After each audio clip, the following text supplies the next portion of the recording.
नमस्कार, आप देख रहे हैं एसएनए न्यूज, सोनीपत की सबसे तेज और भरोसेमंद खबरें। एसएनए न्यूज लेकर आया है आपके शहर की हर अहम खबर बेबाक अंदाज में। तो आइए देखते हैं आज की सुर्खियां।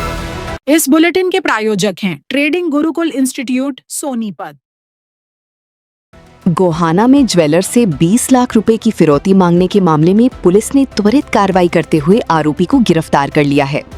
ज्वेलर्स श्री भगवान गोयल की शिकायत पर गोहाना सिटी थाना पुलिस ने एफआईआर दर्ज की थी, जिसमें आरोप लगाया गया था कि एक युवक पैसे ना देने पर जान से मारने की धमकी दे रहा है।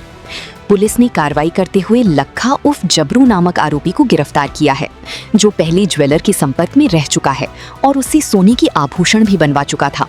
शुरुआती जांच में दोनों पक्षों के बीच पैसों की लेन देन को लेकर विवाद सामने आया है। फिलहाल पुलिस मामले की हर एंगल से जांच कर रही है कि मामला फिरौती का है या किसी पुराने आर्थिक विवाद से जुड़ा हुआ है। गोहाना शहर की गणेश मार्केट में स्थित एक ज्वेलर्स की दुकान पर दिन दहाड़े धमकी देने की वारदात सामने आई है। बुधवार दोपहर करीब 12:53 पर बाइक सवार 2 युवक दुकान पर पहुंचे। एक युवक बाइक पर ही बैठा रहा, जबकि दूसरा हाथ में कैन लेकर दुकान के अंदर घुस गया। उस समय दुकान मालिक साहिल कुमार मौजूद नहीं थे और अंदर केवल कारीगर काम कर रहे थे। आरोप है कि युवक ने आते ही गाली गलौज शुरू कर दी और कारीगरों को धमकी देते हुए कहा कि यहाँ से भाग जाओ, नहीं तो जान से मार देंगे।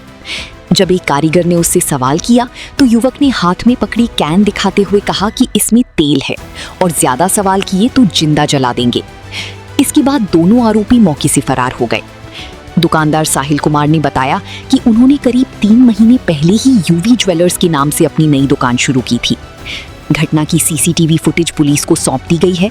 फिलहाल गोहाना सिटी थाना पुलिस मामले की जांच कर रही है और आरोपियों की तलाश में जुटी हुई है।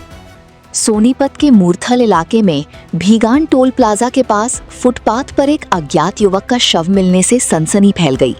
राहगीरों ने युवक को अचेत हालत में पड़ा देखा और तुरंत पुलिस व एम्बुलेंस को सूचना दी। मौके पर पहुंची टीम ने युवक को मृत पाया। बताया जा रहा है कि युवक ने सफेद रंग की धोती पहन रखी थी और संतरी रंग का परना ओढ़ रखा था। सूचना मिलने के बाद शव को पोस्टमार्टम के लिए सोनीपत के नागरिक अस्पताल भेज दिया गया। पुलिस ने घटनास्थल का निरीक्षण कर आसपास लगे सीसीटीवी कैमरों की फुटेज खंगालनी शुरू कर दी है।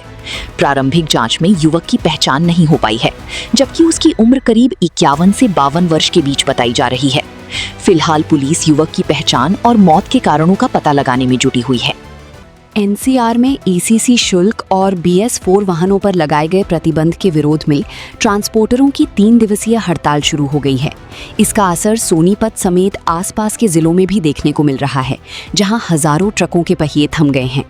हड़ताल के चलते माल ढुलाई व्यवस्था प्रभावित हो रही है और कारोबार पर असर पड़ने की आशंका जताई जा रही है।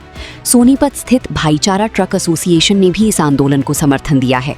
एसोसिएशन के प्रधान अमित कटारिया ने कहा कि 21 मई से 23 मई तक सांकेतिक हड़ताल की जा रही है और मांगे पूरी नहीं होने पर आंदोलन को और तेज किया जाएगा।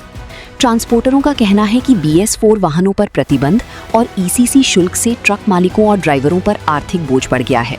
वहीं हड़ताल के चलते कई ट्रांसपोर्ट कंपनियों ने बुकिंग भी रोक दी है, जिससे उद्योग और व्यापार जगत की चिंता बढ़ गई है।